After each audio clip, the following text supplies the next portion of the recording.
You'll find more women go in those places with shorts than you will women with pants and dresses put together. Try it. If you got time, try it. Have your boy go up there and try it. Just watch for him. Have your girl go up there and watch for it. And you know, I used to say this. I haven't said this in a long time. You ready? I said, if you dress like that and you get raped and I'm on the jury, he's going to go free. You don't like, do you? I'm right, though. I can't help you don't like it. I'm right. Because, you know, a man's a man. What?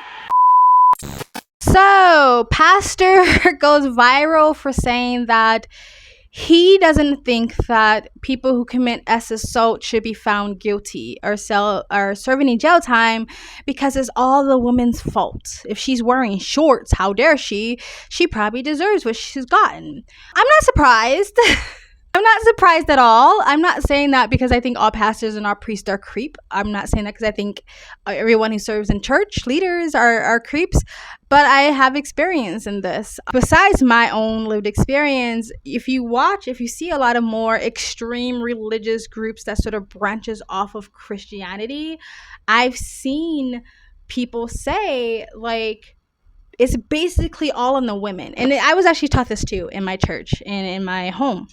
That the ability for men not to commit assault is basically the women's obligation. It's your responsibility, right? They'll put it in words like, or terms like, don't you want to protect your brother in Christ from sinning?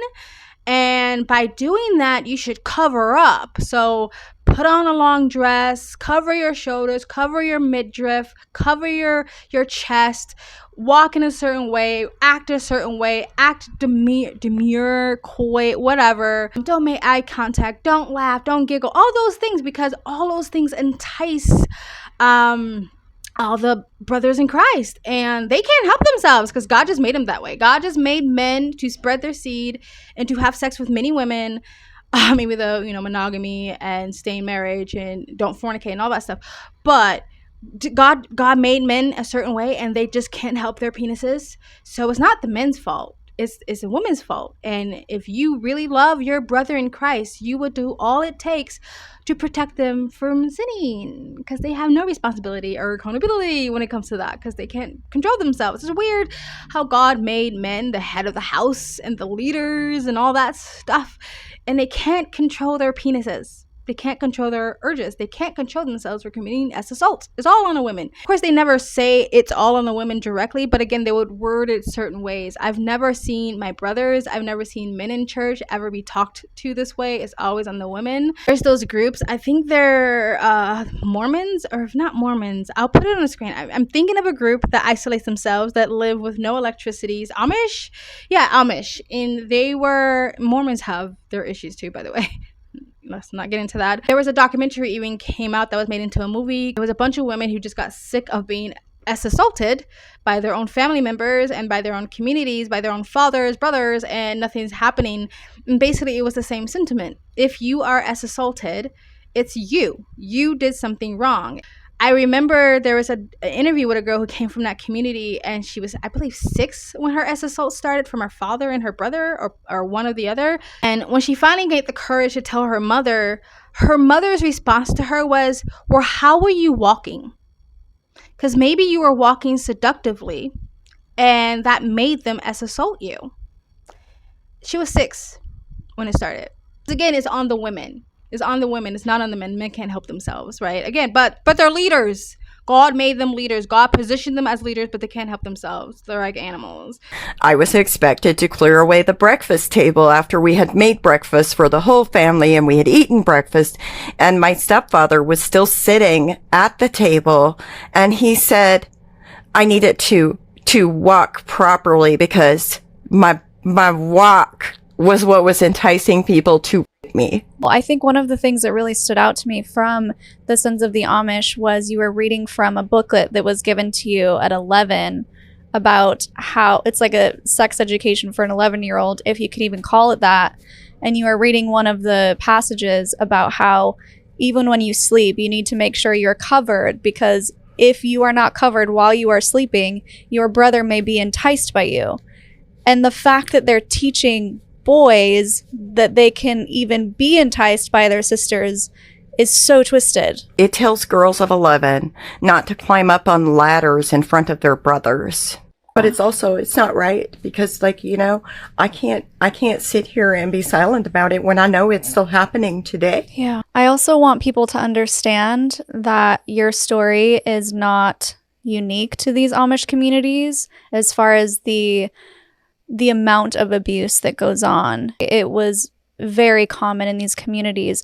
And one of those stories that I'm thinking of and what I'd like to bring up is how children, young girls, didn't even feel safe using the bathroom at school in the porta potties because that's where assault often happened. Would you mind speaking about that, or how you felt about that? Let me tell you what I saw in Amish schools.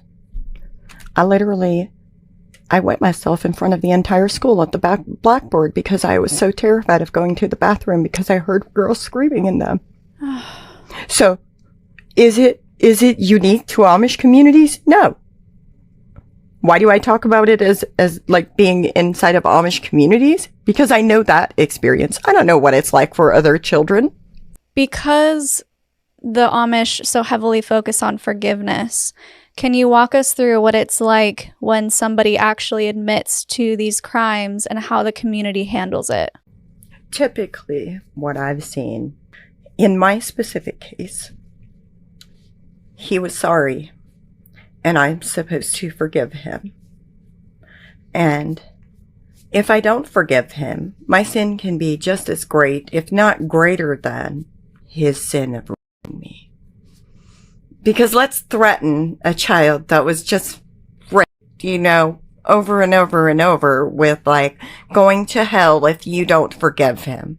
And I do mean the burning, everlasting, eternal fire and brimstone hell. Because that's not adding a layer of trauma, is it? Oh, we see it all of the time where if the church, this is across many different groups, that if the church says this person has been forgiven, you're just supposed to forget about it and pretend like everything's fine. And meanwhile, you have these survivors, these victims who are crying out for help, and they need support and they need counseling, and they don't get it because they're told to just forgive and that you're the problem. You just need to move on and you're not being Christ-like, or whatever it is. They paint it in this toxic positivity when these people need help. Yep. I just didn't have enough faith. That's another one. So I'm not surprised by the pastor's remarks. I'm surprised that he said it out loud while being recorded. I mean, he seems quite decrepit. I'm not being ageist, but he seemed like he needs to retire. So maybe he doesn't understand technology. And when you're being recorded, it can go viral. But I'm not surprised it's been said, because I think these things have been said a lot. And even I understand teaching girls and giving girls tools to protect themselves by saying, hey, don't go down dark alleys. Don't take drinks that you don't know what's been put in or you haven't seen made. Don't go to parties and get overly intoxicated. Don't go into a room all by yourself full of men. Stuff like that. I understand that. But it does cross the line sometimes. And I grew up in a household like this where it was like, well, if she wasn't wearing that, well, if she didn't talk like that, well, she didn't walk like that.